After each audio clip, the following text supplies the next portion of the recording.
In this slide, I'd like to just quickly go over the general procedure for what we saw in the previous example. And if you remember in that example, we had a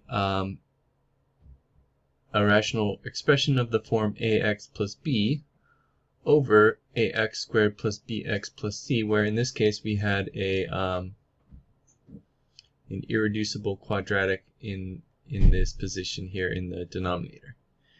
And so what was the basic process that we had to go through in order to get this into a form where we could integrate it?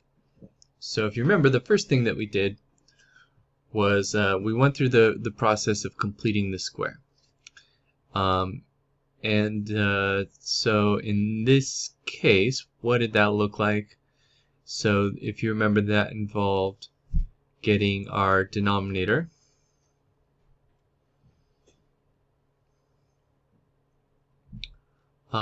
into a form where we were able to factor into a perfect square here. And remember, that process looks something like this, where I would factor out that leading term, whatever is in front of the x squared term. Factor that out first, so that would leave me with b over a here. And then I take half of that and I square it.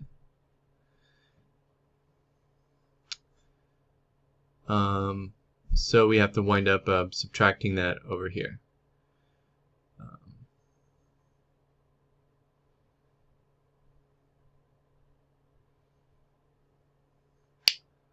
And yeah, we wind up with something that looks like this. Okay, so if you don't remember how to complete the square, that would be a good thing to maybe refresh on. And then after we did that, then we were able to substitute that expression. So basically we got ax squared plus bx plus c into a form where we could substitute it and get it into a different form like this. Say u squared plus k. By substituting that perfect square term here, we can then get that into the form u squared plus k. And essentially that transforms our integral into something that maybe looks like this, where we've got one integral u over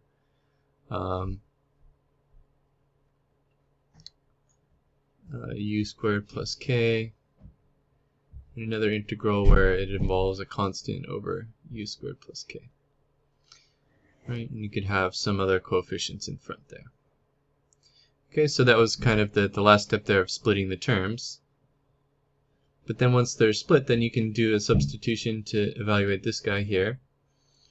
And by substituting this expression in the denominator, you're almost always going to wind up with something that looks like 1/2 ln of u squared plus k, whatever that expression is. And then this one will be the tan inverse.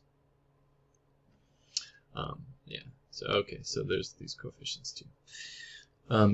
So that one would involve an integral of something that with the tan inverse.